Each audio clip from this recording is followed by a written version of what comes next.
Welcome to Expanding Capacity. My name is Michael Risk. Today, we're going to focus on the activity of stepping and more specifically, the role of the hips in the activity of stepping. All right, so let's get started with a quick posture scan just to establish a baseline. Go feet about hip width apart. Go arms nice and relaxed, eyes closed, and just tell me, well, you're not going to tell me, but you're going to just get a sense, are your shoulders rounded, neutral, or chest out?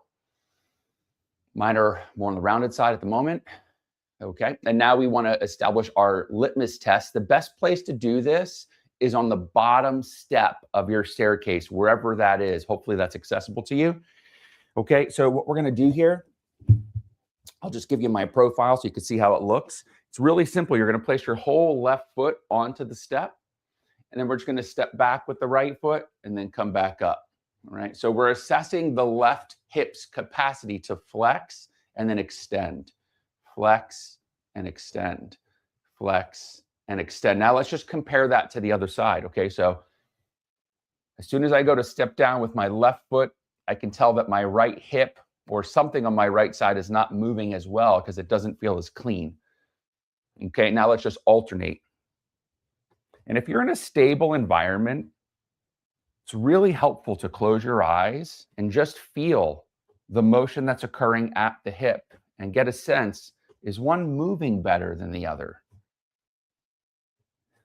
Okay, now what we're going to do is we're going to change the plane of motion. Okay, and so what we're going to do from here is, this week's focus is step ups. Okay, so we're stepping up. So what you're going to do is actually you're going to just take this right foot and you're going to step down to the side of the step, all right, and then come back up. So you might have to face something like this on your staircase.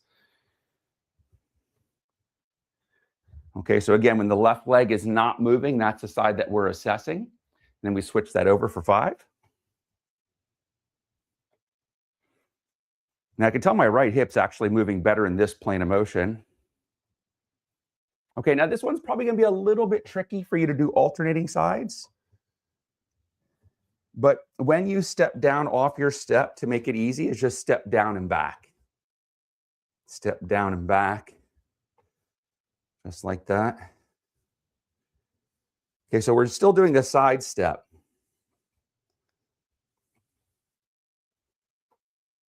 Okay, again, getting a sense of which side moves better. All right, and now we're going to go into the last plane of motion. So on your steps, what you're going to do is you're going to take your left foot, your right foot, because we're assessing the left side first, and you're going to just rotate off the step just like this and come back.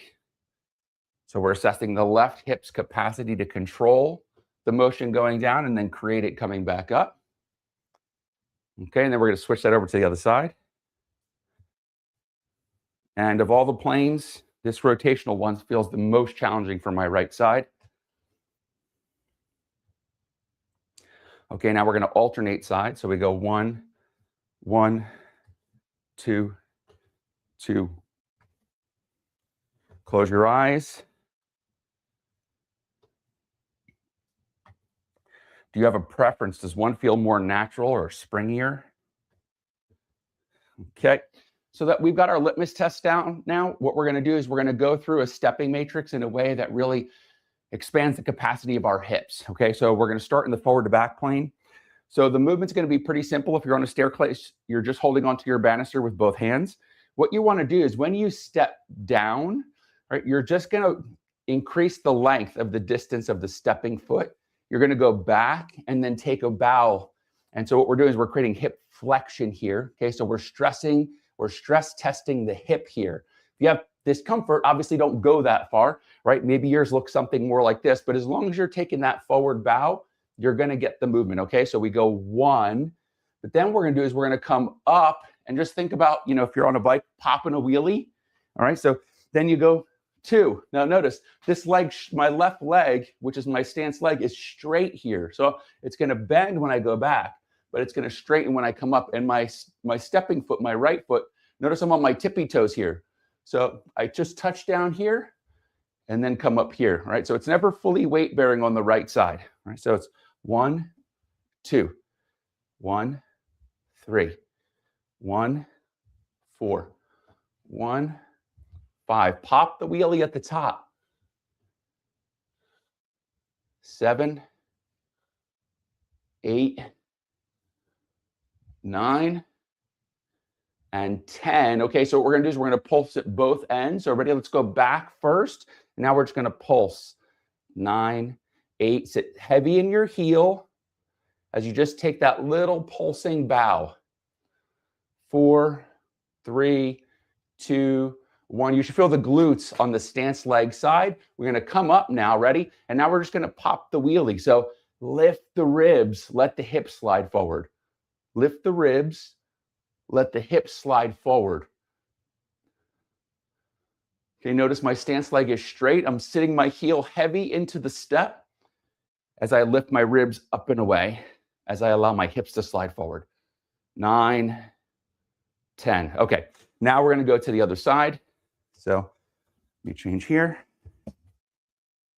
So this is going to be right leg fixed, left leg moving. Okay, so we're going to go 1, take the forward bow, and then 2. 1, 2. So we take the bow, pop the wheelie. Take the bow, pop the wheelie.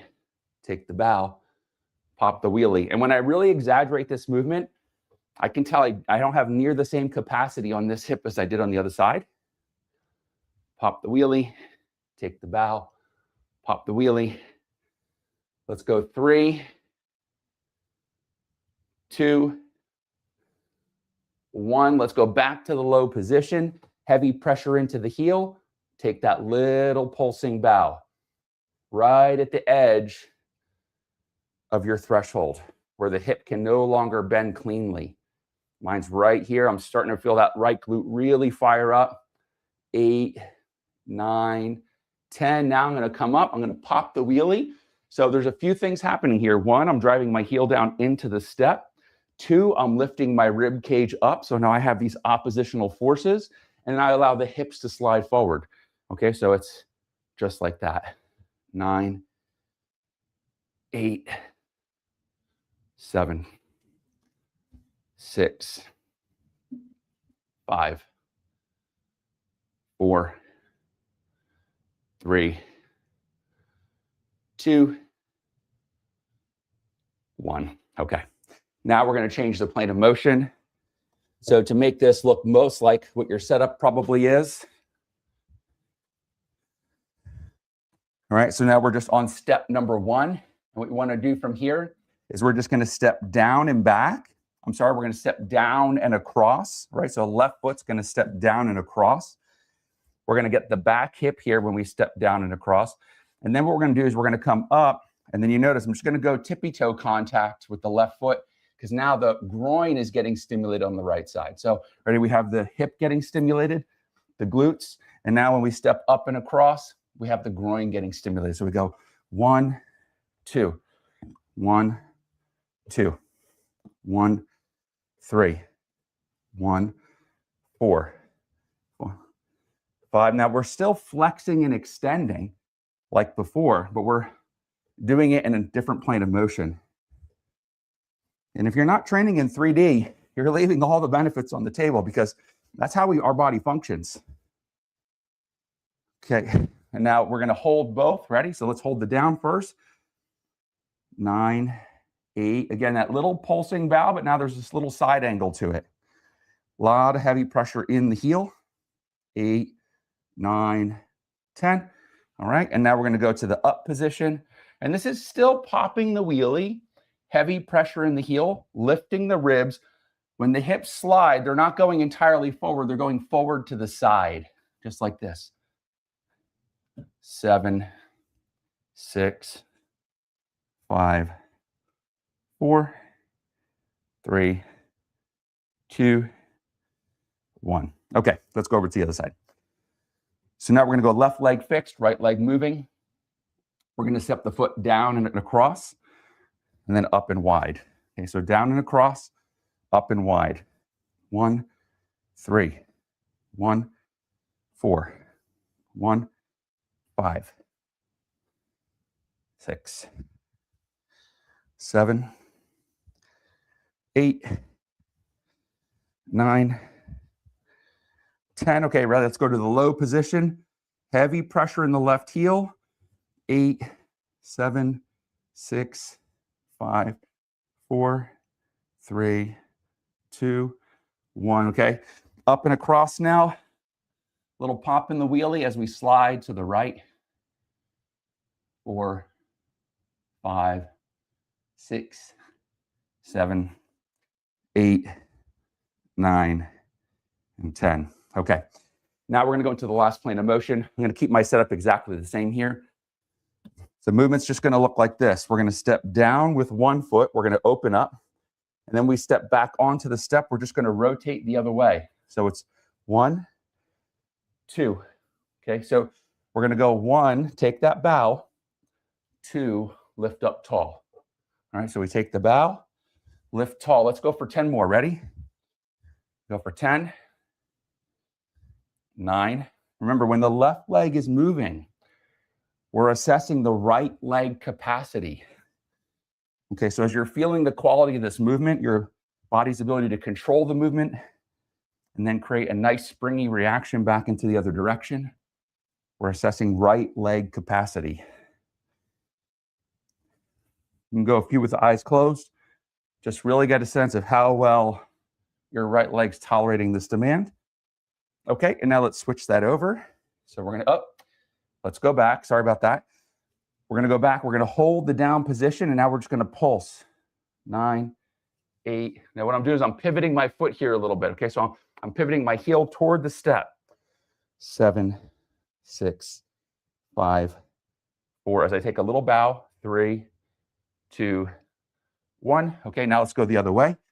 So again, when I come up onto the step, the foot's now pivoting in the other direction. So I'm gonna pop the wheelie, let the hips slide forward, off at an angle here.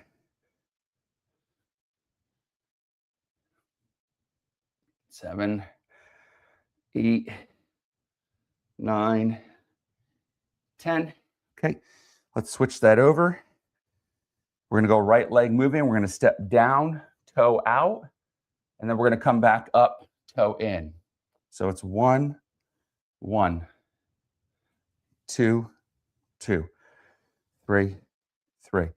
I can already tell that this leg is much more efficient. 5 more. 6, 7, 8, 9, 10. Okay, ready? Let's hold. Now, 2 things are happening. I'm pulsing this foot, and I'm also taking the little bow. So it's 10, 9, 8, 7, 6, 5, 4, 3, 2, 1. Okay, now we're going to go in the other direction. Now I'm sitting heavy through my heel, but I'm also pushing through my opposite, my right ball of foot here. All right, so I'm going to push down, lift up the ribs, let the hips slide forward. 9, 8, 7, 6, 5, 4, 3, 2, and 1. There we have it. Okay, so now we want to go back and recheck our litmus tests.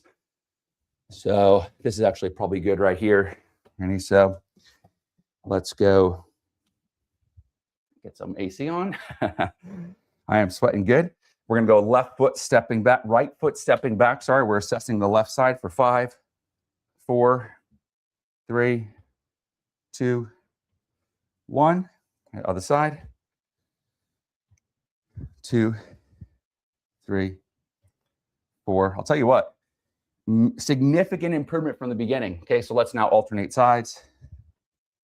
It's still not as functional as the other side. The capacity is not as high, but it's way better than where it was. And that's what we have to compare. Where we were on that side when we started and where we are on that side when we finish. Okay, so now we're going to go to the side step. So you're going to just step down and back, just like so, and come back. Okay, so now we're assessing right leg capacity. 3, 4, 5. Okay, now we're going to assess left leg capacity. And I immediately notice I'm much more efficient on this side. 3, 2, and now alternate. And if you're stable, go eyes closed and feel the efficiency on one side versus the other. When my right leg is providing the support, it's not doing near as good a job as the left leg. Okay, last one here. All right, so now the last one is we want to rotate. So we're going to step the left foot. We're going to open up just like so. So we go for 5, 4, 3, 2, 1. Okay, let's go the other way. 5, 4, 3, 2, 1. And now let's alternate. These have definitely balanced out quite a bit. This was the plane of motion earlier that was really hard for me. It really brought out my limitations on when my right leg was weight bearing. It's much more similar now. Okay, and we'll call it there. Let's finish with our posture scan. So we go feet, up shoulder width. I'm super chest out now. And it's cool because you get this whole body transformation that occurs just by way of a simple daily activity of daily living. And we emphasize a specific joint complex, in this instance, our hips. Okay, so when you get a whole body training reaction, it just shows you everything's connected to and affected by everything else. So we have to kind of cross every T, dot every I. We have to leave no stone unturned because you don't know at which joint complex is it that's tripping you up when you're performing the activity. This, again, is going to be really good for going up the stairs. There will be carryover to down the stairs, but it's really going to be, it's prime for going up the stairs. So, and another time we'll have to do something going down the stairs as well, because I know that's a common challenge.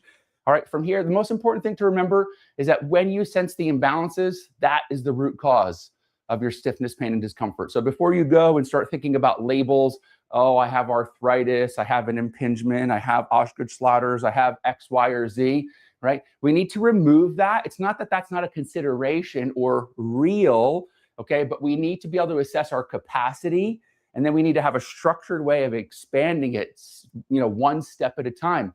The best way to reduce pain is to expand capacity, all right? So if you have, if there are daily activities of daily living that are difficult for you, please come check out our community, Expanding Capacity. We exactly show our members how to restore capacity to all their joints so their lives are more comfortable, more functional, and they can perform at the level they want without having to rely on practitioners for the rest of their lives. All right, I'll see you tomorrow. Cheers.